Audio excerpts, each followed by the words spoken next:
Hello, and welcome back. We have not seen each other for a very long time, and today we have a guest at our office in Karlsruhe. And I don't know if you know her. I didn't know her before today, but I am very intrigued to welcome Verena. And yes, we do everything a little bit different today. This is going to be just a talking show for I don't know how long. Depends on how much fun we will have. And if you don't like it anymore, then you have to tell me, Verena. Perfect. So without further ado, Verena Zaiser. Who are you? Whoa. Wow. Okay. Okay, who am I? First of all, hello. Thanks for having me for this very spontaneous streaming. I'm Verena. I'm from Stuttgart. I'm 34.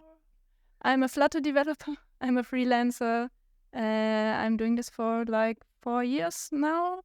And I'm also managing the Flutter Dach community, which is a German-speaking community.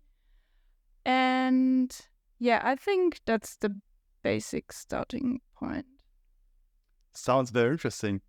I didn't know that there's a Flutter Dach community. No, you know. Very cool. How big is it? Or when?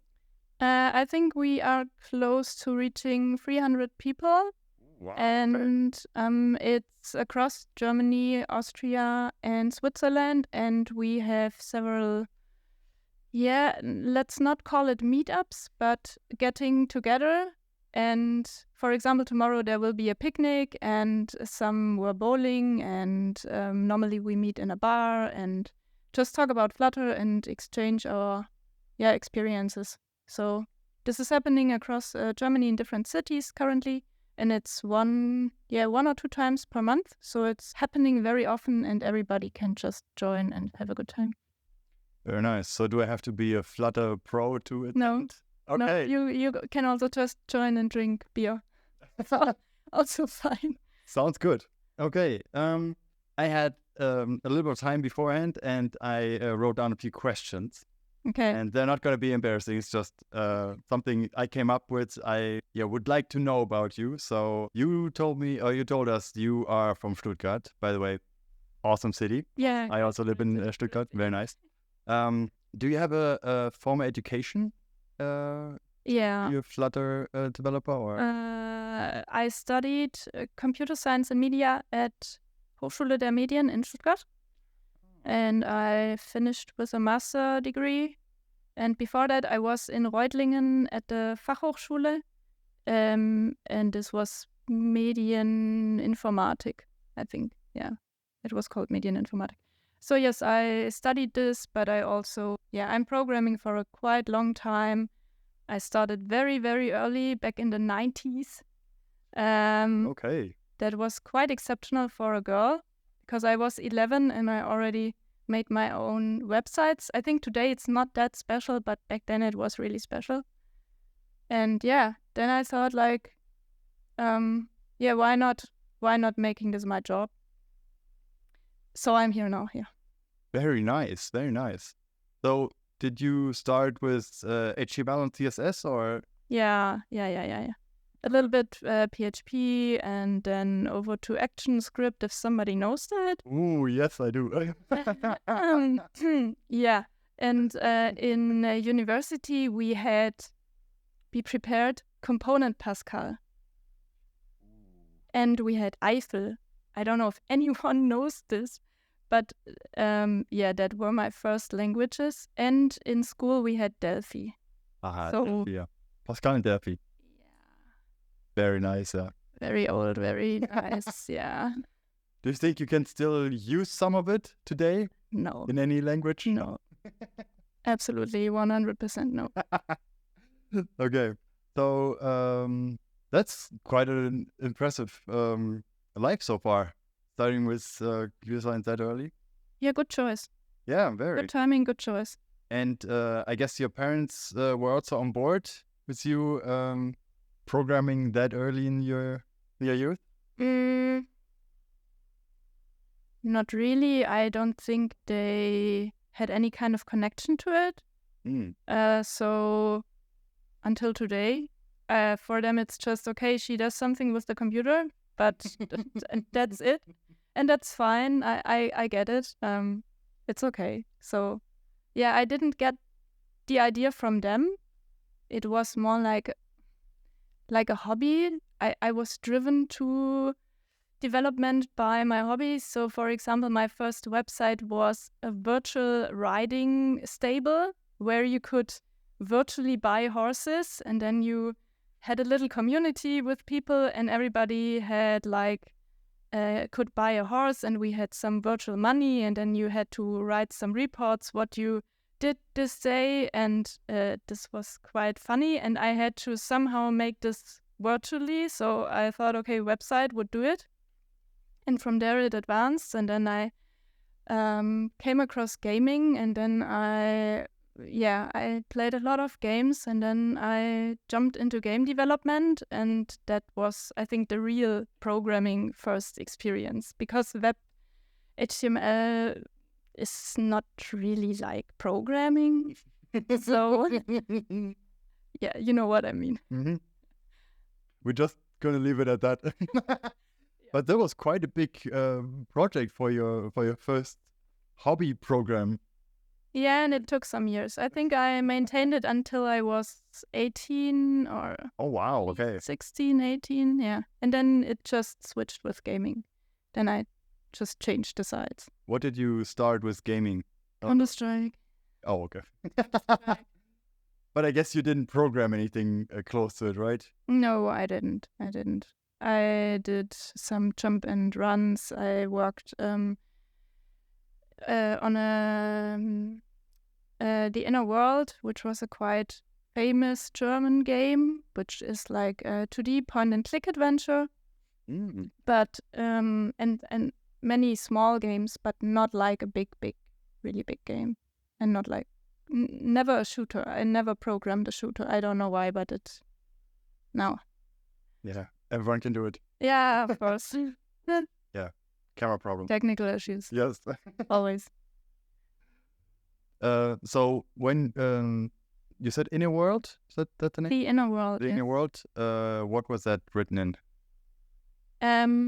They wrote their own framework, and it was initially written in ActionScript 3, and also Objective-C. I translated the Objective-C code into ActionScript 3.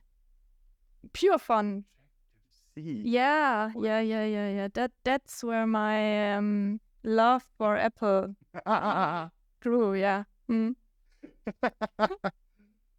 Yeah, I also started with Objective-C. Yeah. No. Why? No, actually, it was quite nice. So I don't know. So I started with Visual Basic at the beginning. Yeah. Okay. Did my first few games with that, and then in university I started with Java. But I went to school in Trier.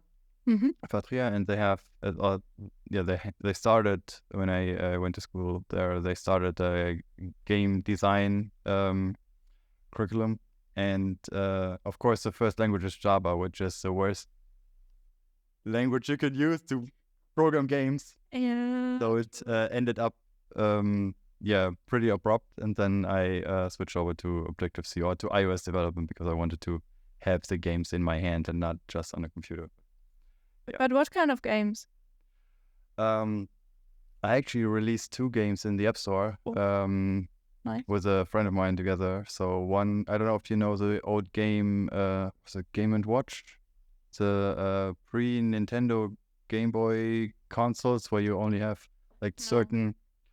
So there's, what was this? I think it's the Fire one, where you have a building on one side and an ambulance on the right side.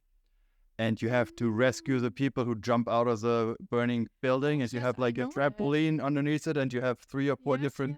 Yes, so we cloned that with. I think. Let me see. Oh yeah, we had a tree where apple would fall off, and then there's someone down below who has to catch them and then make them bounce into the basket on the right side. So that's cool. Yeah, and the other one was more like an art project where we had to gamify the 7 Sins, which was quite a lot of work because there was a lot of design work to be done. It was very design heavy, but also written in Objective-C, and back then with Cocos 2D. It was before the time that they announced that they have SpriteKit. Okay. It was a lot of pain. Still had the code and... Don't look at it. Yeah, I know. I already know it's really bad, but I would love to transfer the code to something more reliable to have it, but no. Yeah. You can just throw it into ChatGPT and then see what comes out. Yeah, maybe that's a good idea. Maybe that's a good idea. Okay, so you said you are a freelancer. Yes. What do you do as a freelancer? I think I have many different fields, but my 2 main parts are working in a team. So somebody is just searching for someone external to work in the team or to guide the team or to lead the team.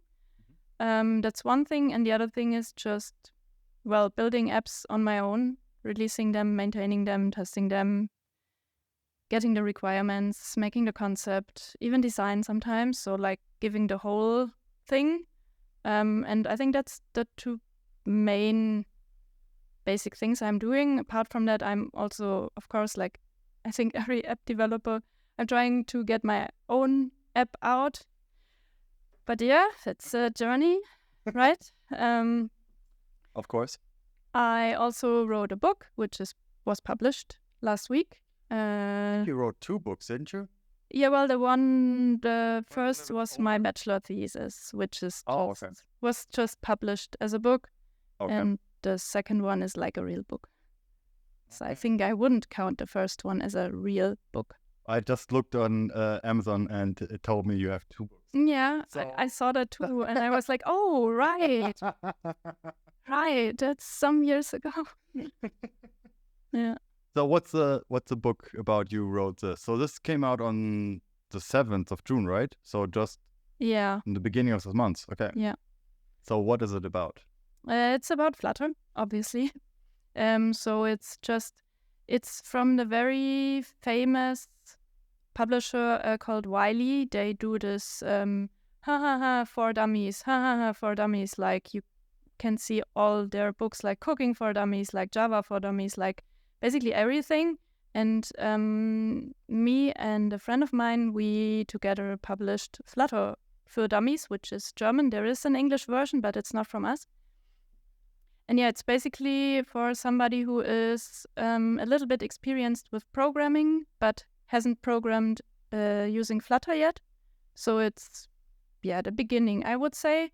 But it's 408 pages. And if you really work through it, I think you have a quite good thing of everything. And from there on, you can easily continue. So you would be able to build your own app after those pages. At least we planned it that way. Let's see if it works that way, but we planned it that way, yeah. Very cool. So you only cover the writing of the app, or the writing of the code, or do you also cover? You said testing. Yeah, I wrote a big chapter about testing. Yeah. Okay. Yeah, I heard some rumors. I don't know. I will probably skip forward a few questions, but I heard a rumor that you were trying to do 100% coverage. Oh my God, where did you hear that? Yeah, great idea. Really great idea. I tried. I'm not done yet. If you followed those rumors, I'm not done yet because it's just ridiculously much time you need to put in. So to test every toString method, I don't know. I'm a fan of a high coverage, but not 100%. I don't know. There are different opinions, and every opinion has its own value. It's fine, but for me, it's normally I'm not testing 100% coverage because some methods are just, in my personal opinion, waste of time. But yeah, it depends. Okay. So yeah, I'm working to it. Maybe next week I'm finished. Yeah, because testing is sometimes really difficult because the production code does something different, and if you test it and you have to set up the whole things, and yeah, there were some problems I had, and so it took me way longer than I expected. So it's not yet 100%, but maybe I get close to it. I have to remove this.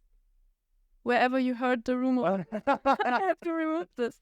Actually, Timo said it that I think it's one of your last streams or something. I don't know. He just told me there was something about 100% coverage, and since I'm deep into coverage reports right now because of my project, I was like, "Whoa, you're trying to get 100%? That's insane." That's a stupid idea. No, what's your opinion about it? I really would like to hear that. Yeah. So far, so as an iOS developer, I can at least exclude all the view controllers because those should not be tested in a unit test. Mm. So, and then for the new Swift UI, it's kind of more difficult to exclude those by the name of it. So I would say 100% is not possible, just because you have things that should not be tested, or you don't really test it. Yeah. It just, like, the coverage report is generated by running a test and hitting those lines. Yeah, right. But if it only hits it for I don't know how many times, but it doesn't really test if that's the right result. It doesn't So 100% is... It's misleading. It doesn't mean if you have 100% test coverage, it just doesn't mean your app is fully tested. That's just not true, because you can go the easy ways and you can just make assumptions for the easy ones, but you can not really get the hard cases and you still have 100%. Yeah, well, just 100%. But you know what I mean, yeah. I think there are scenarios that should be tested completely, and it's always hard to... I saw it on a Twitch stream once. He tried to sort a list or do the unit test for it, and he actually had, I think, 10 to 15 different tests to just test 2 lines of code. Yeah. But he was missing a few scenarios. And the test coverage would say, you have 100%, but you don't cover all the test cases. Yeah. So it's difficult. Yeah. And we actually have the discussion right now, how about UI tests? Should they cover 100%? And what is 100%? Because as I learned today in Flutter, you have widgets. Yeah. So you have smaller parts which you put together. Yeah. So what would you test? Would you test the end screen? Would you test just the widget? Would you go lower and test, I don't know, the button itself? Yeah, there are many ways to do this. Yeah. And it won't give you any more certainty that your code is right. Yeah, true. That's the other part. So mainly what I like to do is, so for mocks, for example, I like to write tests just to make sure that nobody else will change the logic of them. And if they do, then they will also have to do the tests, and then they see, okay, now there's more broken than just a few tests. Other than that, maybe, I don't know what a good number is. Maybe 80%. I'm trying normally to reach between 70, 80, something like that. I got that. I'm quite happy. If I maintained it, I'm even happier. As soon as you change something and your tests break, then have fun doing it again. So yeah, I try to disable them first, right? Yeah, of course. I comment them out. It has happened. Yeah, sure. The easy way. Yeah. Expect true is true. Yeah, right. Okay. So, I know I skipped a few questions, but I wanted to come back. Why Flutter? Why Flutter? Because so I'm programming for quite a long time. As I said, I started with 11 and then studied and things like that. So I would say professionally programming for 10 to 12 years now. And I did everything. Like I did ActionScript, PHP, I did backend, I did frontend, I did web, I did gaming, I did mobile, I did like so many different languages, different frameworks, Ionic, as we talked before. And it's so hard to keep up. It's just impossible.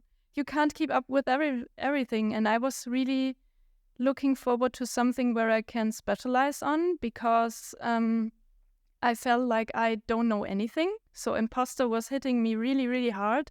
Even if I could do the basics for all those languages, I couldn't really dive deep into it. So really difficult bugs were impossible to fix for me.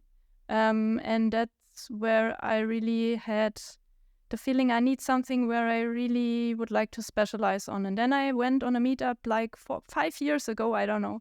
And I met a guy and he told me about Flutter and I was like, what the hell is this? And then I went home and I tried it for 1 week. And this was for me like, holy okay, I think that's what I was looking for because it was so much fun. I got into it really quick. I saw results really quick. And then I was like, okay, all in. And I did quit my job before that. And then I searched for something. And that was for me, okay, the next year. So in 2 months, I'm completely switching. I will skip all the old projects and I will focus on Flutter 100%. Back then it was in beta, so it was a little risky, I would say. Well, not if you come from the Android world, but okay. Yeah, but it worked. So nice.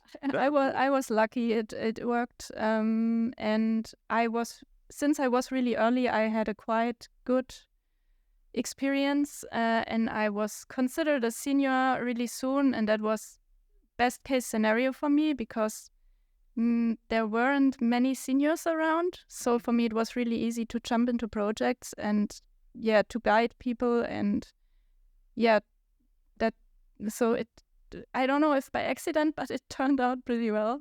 That's the story behind Flutter. Very cool.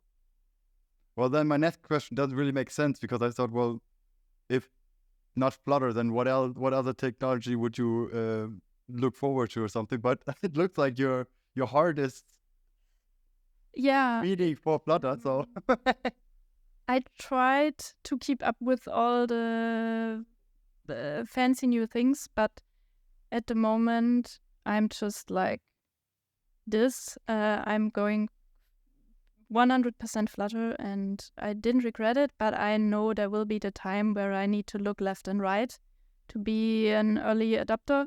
In the morning, we talked about Kotlin multi-platform.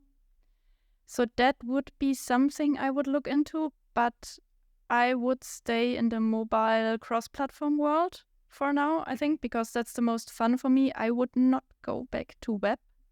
To be honest, I heard they also support web. They do, but I don't want to touch JavaScript again. That's fine. Not anytime soon. So no, that would be something I would check out. But honestly, currently with the whole AI thing, I would say Flutter is safe for the next 2 to 3 years, and what will be in 2 to 3 years, I don't know if I'm still writing code then. So we will see. But no, currently 100% Flutter, and I'm really happy. Nice. Oh yeah, you are also streaming sometime, and I heard you work on your own project, and it's something to do with a hobby of yours. Yes. So I'm streaming different projects, but the one I'm mainly streaming is my drumming app because I'm also a drummer and I struggled with practicing, and I thought 3 years ago, hey, let's write my own app. And here we are. I wrote it, I published it, but I'm going through a big refactoring for the last 6 months. And after I finished it, a new Flutter version comes out, and then I'm refactoring again. And because I'm maybe a little bit perfectionist, it's a never-ending story. Huh. But yeah, I'm trying my best. And while streaming, it's hard to make big progress because you have to focus on so many different things. I'm trying to talk with the chat, I'm trying to program, and then you are like getting disrupted all the time, which is fine because I wouldn't do it if I wouldn't stream if I wouldn't like interacting. Mhm.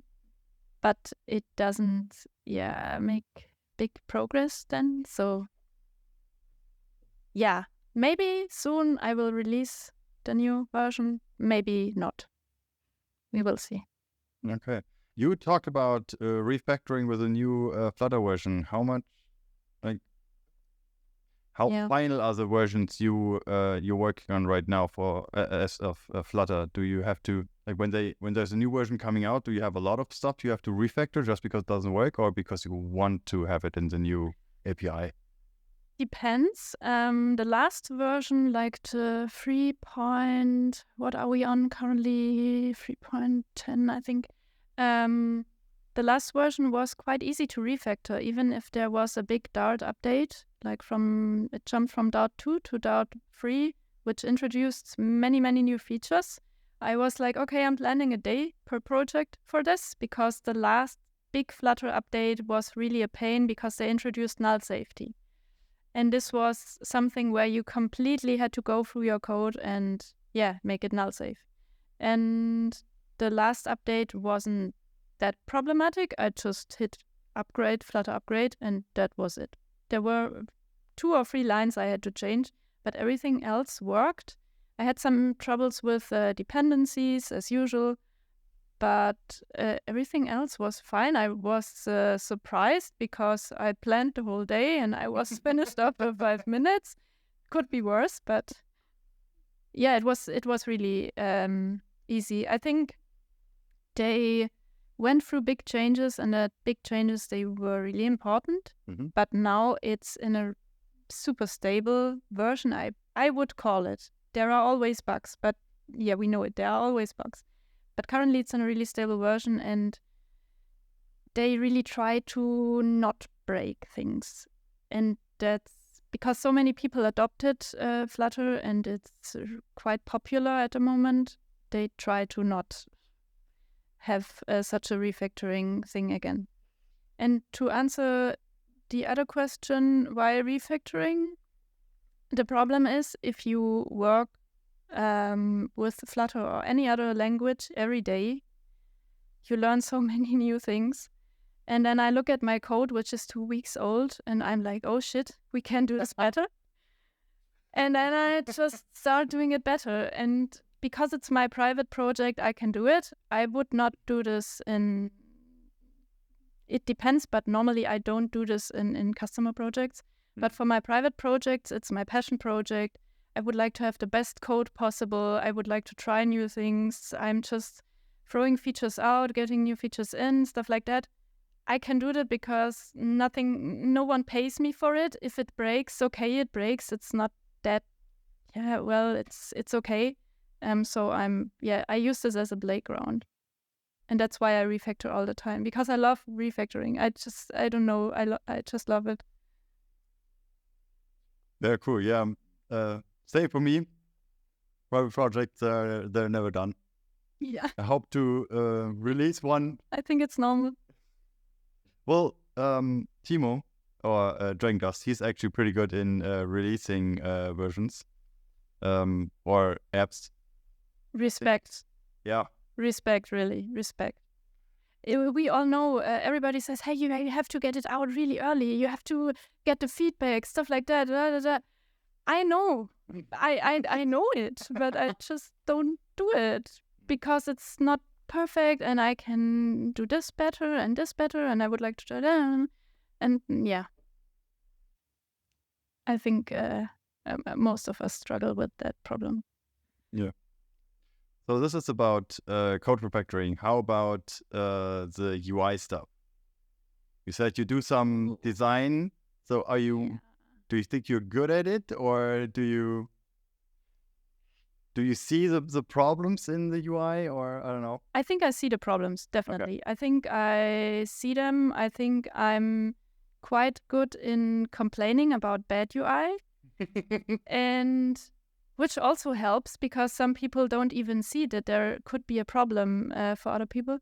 But I'm good in, if someone gives me just the basic design, I'm good in advancing it. I'm good in putting it into new screens. I'm good in working on top of that. But initially coming up with a good design, I would not say this is my strength. Some say it is. I don't say it is, but doesn't matter. For simple apps, it's enough because I just look up some designs and I'm like cloning them, or I'm like putting different things together what could look good. But like coming out with a great design, no. That's where my sister jumps in because she's UX UI designer, and if I'm how convenient. if I'm having design problems, I'm like, yeah, no. Do we have 15 minutes? Yeah, so she helps me a lot. She also helped me with my drum app. So the design is pretty great, and it's coming from her. I just advanced it a little bit. So yeah, that's a good thing. But I normally can't put her in my project because she's not a freelancer. I would love to work with her together, but it's her day job, and in the evening she's like, oh no, I want to chill, I want to relax, I don't want to design again. And I'm like, okay, I get it, but 5 minutes. Yeah. She also lives in Stuttgart, or is she further away? Okay. No, she's. So you can just go over there. Nice. Kind of. Yeah. Yeah, but that's cool. Very cool. Great. So we talked a little bit about your drum app. What does it actually do? I had a problem that when I was in the practice room, I was sitting there and I had no idea what to do. Like, because there is so much influences currently from different sites, like different workshops. There is Instagram, there's YouTube, and you see all those great drummers around. And you're like, okay, shit, how can I get there? What should I do today? And then I had also drum lessons. And there were so many things, and I'm a really structured person, so I need some kind of structure, and I need to really write it down and then go through it step by step. And I somehow didn't manage to put that on paper. So I thought, okay, cool, then I'm putting it in an app because that works for me normally. So it's basically something where you can structure your practice routines. You can, it's something like a sport plan. So those sport apps where you can create training sessions with different exercises. It's basically the same approach, just for drumming. It could be, it could work for all other instruments as well. Okay, I'm not familiar with, though I know what a drum set is, of course, but you don't have notes, right? You do. Oh, you do? Yeah, okay. You do. And you can just write them down as normal notes for like the piano or the violin or stuff, or how do you? Yeah, every note is like you have different drums, and every drum is, if you have different lines, every drum is on one specific line. But you do have the same values. You don't have any melody, of course. So it's just represented by values and the note on the line. Okay. So that's also what you write into your app then? Or how do you? You can attach notes to your exercises. So you can, like currently I'm working on, you can create your exercise library. And from the exercise library, you can put different exercises into a plan. And if you go into your practice room, you can say, okay, today I'm working on my speed, for example. And there are 5 exercises which are there to improve your speed. And you can go into your room and then you hit start and then it guides you through the exercises. And there are, if you want, you can attach videos, you can attach audio, you can attach the notes, whatever you feel like. And there is a timer and a metronome. And you can just hit start and then it guides you through. So you don't have to think, because that was my problem. Okay, what do I need to do today? What did I last time? How much progress did I make? Stuff like that. And that's what I wanted. I wanted to get it out of my head into just doing. And that helped me with, with it. Yeah, sounds amazing. Yeah, it's a good concept, I think. It's also, I think the programming is also good. The design is quite good. The problem is, surprisingly, the problem is marketing.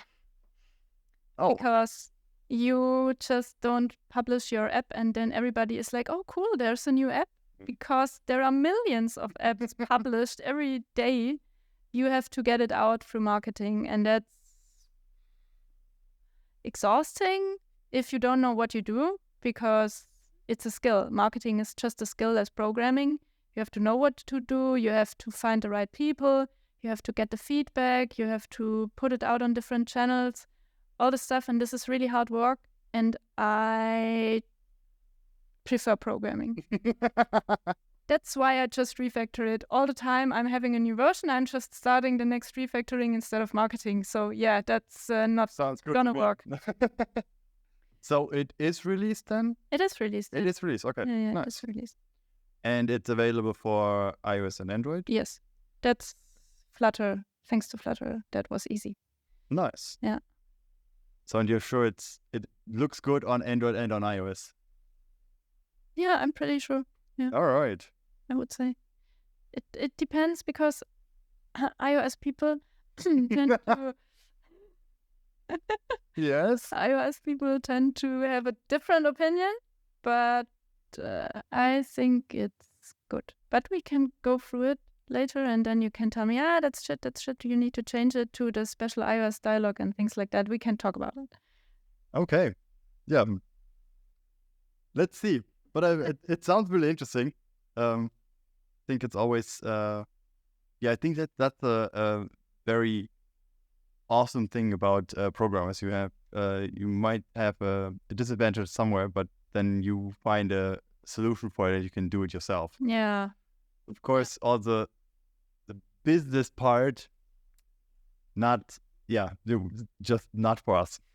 So marketing and everything. Yeah. Yeah, I could do it because I have the network, I have the connections, I know many drumming people, I'm on all the workshops, I'm on all the drum camps, stuff like that. I have the best connections you can possibly have. Okay. But I'm just it's not ready yet. It's not perfect yet. It's not, I think that's my main problem. Maybe the next version, I hope with the next version I can finally fix this.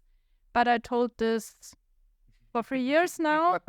I'm still believing myself. One day it will happen. Sounds good. So do you have T-shirts for it where you can see the logo and say, hey? No, but I should do it because I really love the logo. It's made by my sister as well, which is awesome. Yeah. Okay. I really like it, and I should do that. It's on my to-do list. Nice. Yeah, very cool. Very cool.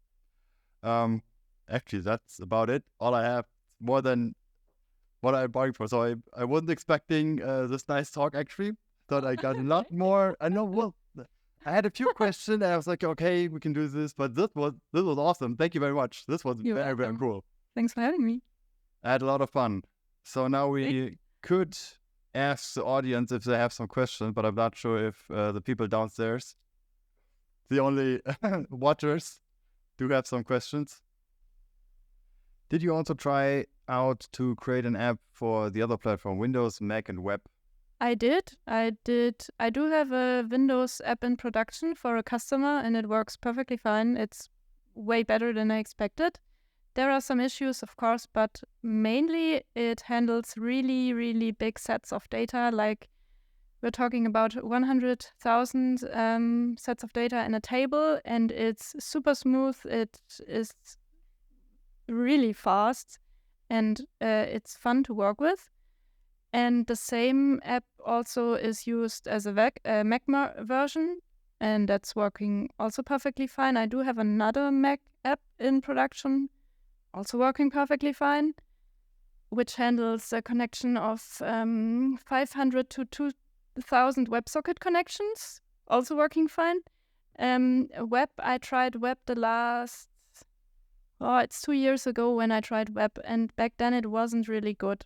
I think now it is good. They did a lot of improvement, but people tend to use it for websites. And Flutter is just not made for building websites where you need SEO, stuff like that. It's web apps, not websites. And that's where people always mix it up. So it's not good for websites, but for web apps, you can totally use it. And there's also this WebAssembly thing where I didn't look into yet, but you can put pieces of your Flutter app in websites.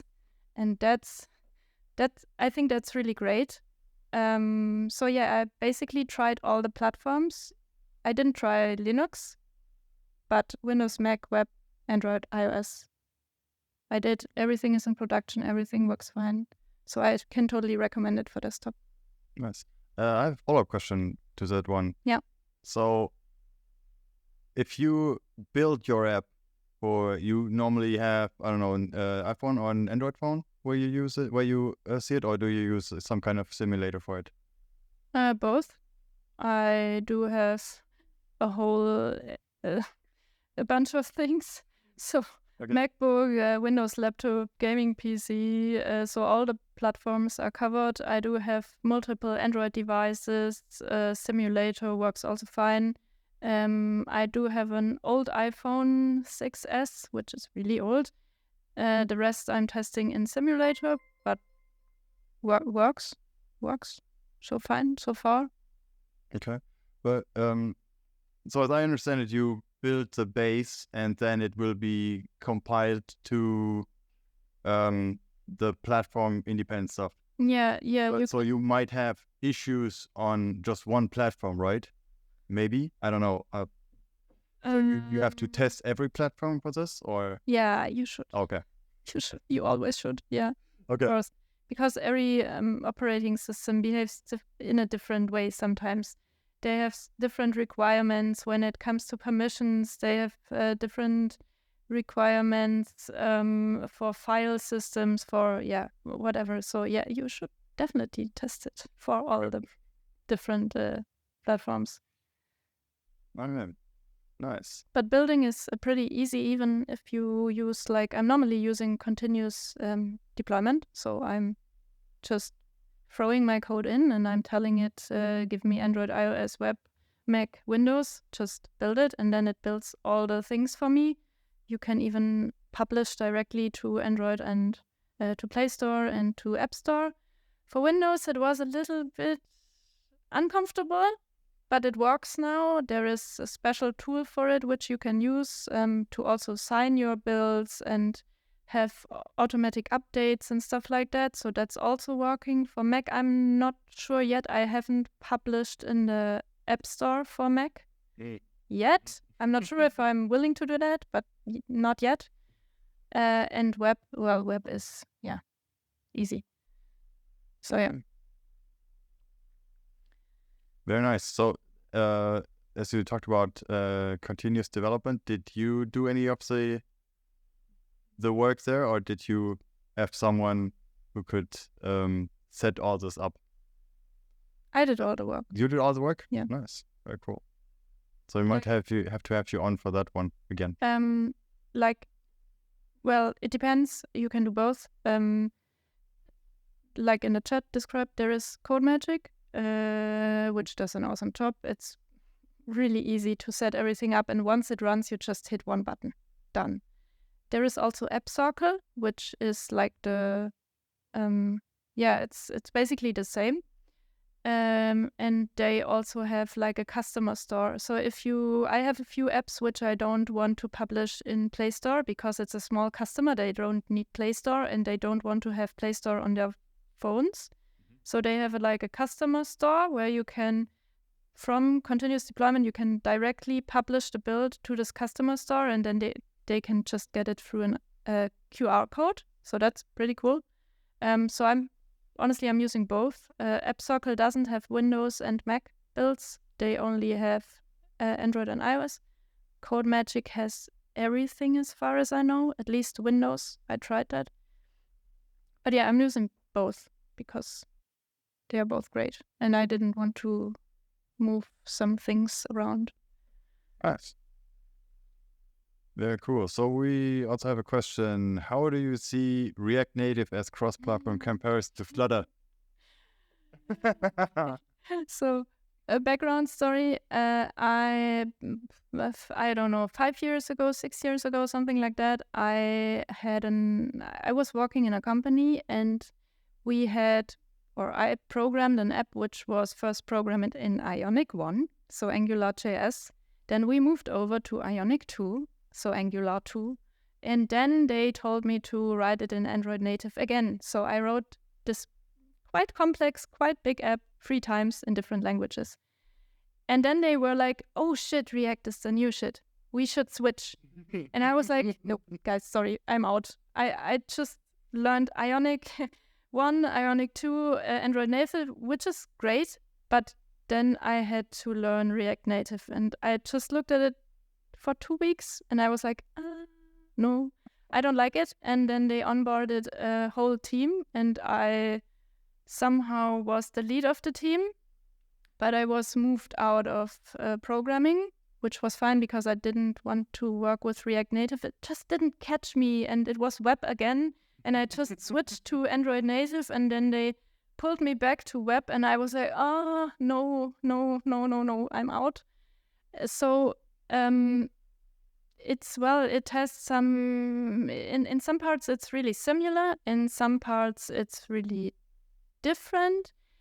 I'm also recommending React Native to some people because I think if you have a team which is focused on web technologies, it could make more sense to just use React Native instead of like pushing them into Flutter and telling them to learn Dart because they already know React. So it's easier for them to catch up with React Native. That totally works fine in my opinion.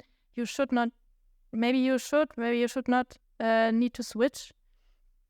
But for people who are like me, web development, we had a great time, but it's fine, it's over. I would totally recommend Flutter, giving it a try and jumping into Dart. I hate working with HTML, CSS. Yeah, I feel you. I feel you. Yeah. Sometimes it's the only way, right? You did what? You did switch from web to Flutter? Because switching is... Yeah. I totally get it. It's great. I totally recommend Flutter, but sometimes it makes more sense for the team if they don't want to switch to Flutter and they just want to be fast and keep their knowledge of web, then yeah, why not? Go for it. Yeah, it's a great choice anyways. I think Hungry Mind actually is still hung up on React pretty much. He told me. Hey, wait, what? He switched from React Native to Flutter? Yeah. Yeah, that's also great. Yeah, he was pushed into a Flutter project here. Oh, he was pushed. And well, it was offered. He didn't reject, so... Okay, yeah. Okay. I think he's actually pretty good at it. It looks like it's growing on him, but he... think he's still a little bit sad that he's not doing any React Native anymore. But maybe in the future, we don't know. Maybe, yeah. Yeah. There are always new projects coming around, so yeah. Yeah, and if you know both, that's the best. Yes. Yeah. he's in my team. That's why I know so much about it. I see. Okay, there was another question. How is publishing directly to Google, Apple? Directly through the stores, or what's meant by directly exactly? Because using continuous deployment, it's like I said, it's one click. You need to set up everything once, which is, I would say, 1 hour, and then you have to never do it again. It No, sounds ridiculous. it's No, really- I know. It's really like that. I If you know used what to- you do. Yeah, I have to. There are so many tools for iOS, and they're all so many. You have to make so many runs till you finally get it, and then there's Code Magic, and it takes you an hour to get it done. Yeah. Yeah. It's Insane. totally worth it. And even the free plan is like 500 build minutes, which is Oh, wow. insane. That's fine. App Circle is using another approach. I think they just count the builds. So you have like 20 to 30 builds per month for free, and then you need to pay. But even if you need to pay, it's so cheap compared to doing it yourself, because if you are stuck or whatever, just go to their Slack or Discord channel and ask them, and they will support you. The support was really great for both companies, so I can totally recommend giving that a try, because it saves you so much time. And just Apple publishing manually, that's so much pain you have to go through. Really. I have no idea what you're talking about. Yeah. Yeah. So you meant you can publish to Google, Apple directly via Flutter. So with the CI/CD setup you have, so your CI/CD setup is Magic Code or Code Magic, right? Yeah, Code Magic or App Circle. Yeah. Both, yeah. You can also do it using a Jenkins. You can also do it using Fastlane. I've seen different variations of it. Everything was working. Yeah, I not myself tried Fastlane, but I do have a project which runs on Fastlane. Also worked. But I think the setup is a little tricky, not really sure. I think if you done it once, you can adjust it to the other projects, but this first time is always a little, you need to push it a little bit. Mm. Apple Publishing. Oh. Whole different story. Yeah, Fastlane makes it simpler if you use all the tools, but most of the times you can't use all the tools because there are some secrets you don't have or whatever. There is also currently, there was released like over-the-air update, or what it's called, Code Push, company or a tool called Shorebird, where you can just push your Flutter code directly. You don't have to go through the stores. I think there is something similar to React Native, but I forgot the name. You know it by any chance? Where you don't have to go through the stores for your update. You can just use a command line and then push your code into production directly on the phones without any kind of update mechanism behind. So that also works with Flutter now. I have not tried it yet. I think it's in beta. Sounds like Apple will hate that. Yeah, It will work for Apple. We will see. But it worked for different tools, so it's supposed to work for Apple as well? Yeah. Ah, interesting. Yeah. Not sure how long, but currently it works. Interesting. As far as I know. This would completely ignore the Apple review process, and for that, for example, private API. Very impressive. Yeah. Yeah. Not sure if this will work long term, but currently it looks like it's working. Nice. But I have not tried it yet. I need to try it, maybe. Because, waiting on an update. Then having 5 different versions of your app out. And some people are still working with the first version and not updating and complaining about any issues. It's like, really? Guys, really? Can we just update? So, that would solve some pain. And the review pain as well. I think you need to get it through the store once. And then I think it doesn't work. Well, you have to have it in the App Store, so you have to go through the process once, but then you can maybe push it in the background, things like that. We'll see. Yeah. We'll see. Okay. So we of course exceeded our my 30-minute timing. Yeah, a little bit. Time limit, but I hope you don't mind. Hope you had some fun. Definitely. Perfect.